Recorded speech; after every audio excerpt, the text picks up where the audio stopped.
প্রিয় ছাত্রছাত্রী, তোমাদের নতুন চ্যানেলে আবার তোমাদের সবাইকে স্বাগত জানাই।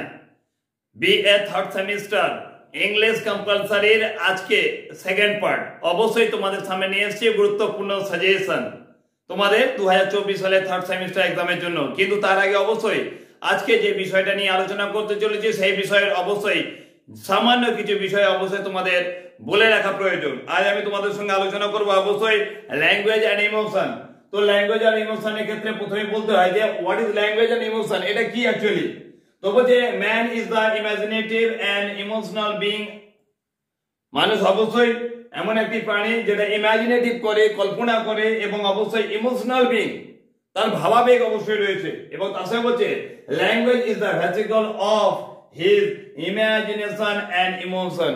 এই ল্যাঙ্গুয়েজ, এই ভাষা, তার যে কল্পনা, তার যে ভাবনা, সেই ভাবনার অবশ্যই বাহন।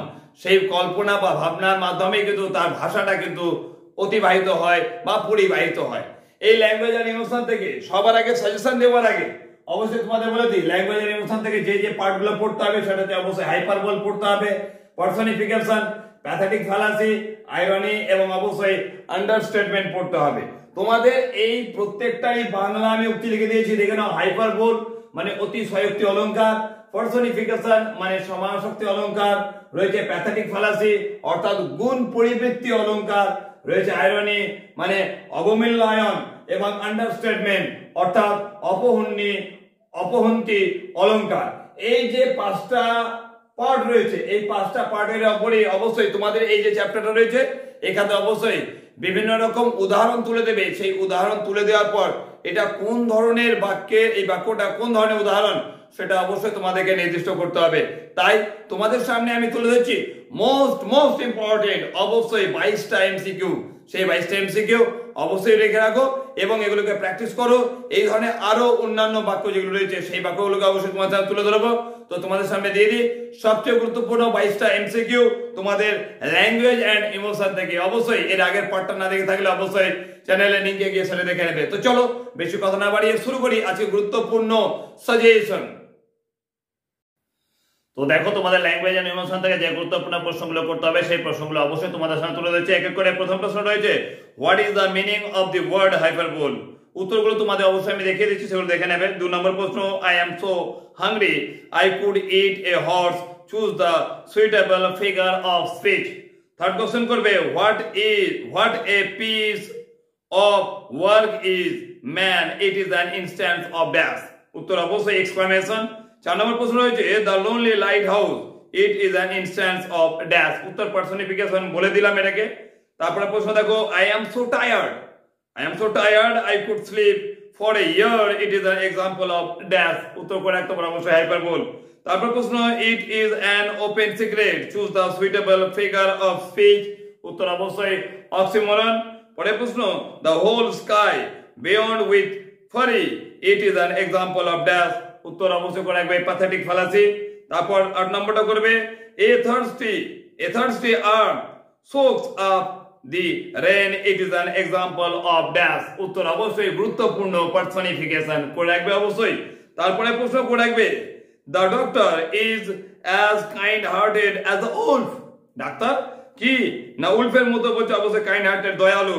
বলছে the applied figure of speech dash। উত্তর অবশ্যই আইরনি, যাকে শ্লেষাত্মক বলা হচ্ছে। তারপরে প্রশ্ন 10 নম্বর I wander lonely as a cloud, the applied figure of speech is dash। উত্তর অবশ্যই করবে পার্সনিফিকেশন। এখানে পার্সনিফিকেশন করবে কেন?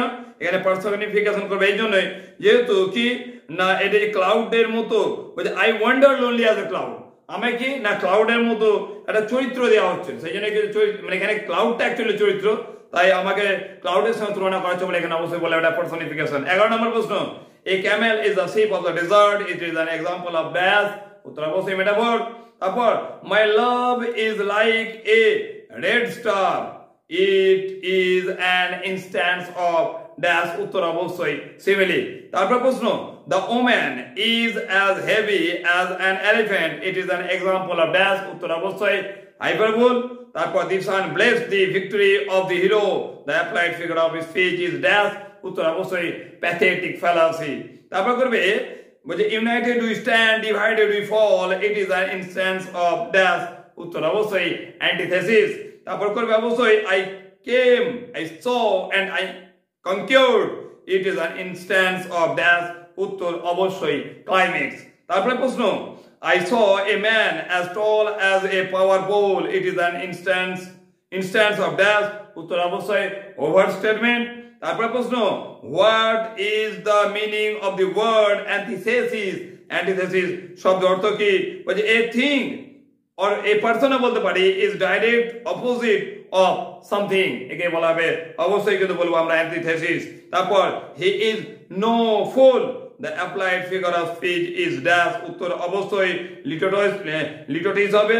তারপরে প্রশ্ন বলছে better to regain in hell than serve in heaven, it is an example of dash, উত্তর অবশ্যই করবে antithesis। 21 নম্বরের প্রশ্ন করবে the desert was as cool as a bed of burning coals, it is an example of dash, উত্তর অবশ্যই করবে irony। এবং লাস্ট শেষ প্রশ্ন করবে the boy was dying to get a new school bag, it is an example of dash, উত্তর অবশ্যই তোমরা করে রাখবে হাইপারবোল। তোমাদের প্রথম চ্যাপ্টার আগে দিয়ে দিয়েছিলাম, আজকে দিয়ে দিলাম সেকেন্ড চ্যাপ্টার থেকে, বাকি রইল তারপরে আরো দুটো চ্যাপ্টার অর্থাৎ দুটো অধ্যায় থেকে। এখনো গুরুত্বপূর্ণ প্রশ্ন অবশ্যই English compulsory BA BCom third সেমিস্টারের জন্য খুব শীঘ্রই নিয়ে আসবো, এবং তার জন্য অবশ্যই চ্যানেলটাকে সাবস্ক্রাইব করে অল বেল নোটিফিকেশন অবশ্যই প্রেস করে রাখবে, কারণ খুব শীঘ্রই তোমাদের জন্য থার্ড এবং ফোর্থ চ্যাপ্টার থেকে অবশ্যই গুরুত্বপূর্ণ প্রশ্নোত্তর নিয়ে আসছি। এবং বলবো যদি তোমার বন্ধু বান্ধব যারা রয়েছে যদি পারো অবশ্যই তাদেরকে সাজেশনটাকে অবশ্যই শেয়ার করো, যাতে তারাও এ থেকে উপকৃত হয়, তারাও বুঝতে পারে যে কি ধরনের উদাহরণ দিয়ে অবশ্যই ল্যাঙ্গুয়েজ অ্যানিমেশনের কোশ্চেন আসতে পারে। তো চলো এখন এইটুকুই, খুব শীঘ্রই দেখা হচ্ছে তোমার সঙ্গে নেক্সট কোনো গুরুত্বপূর্ণ সাজেশনে। এখনকার জন্য বাই বাই।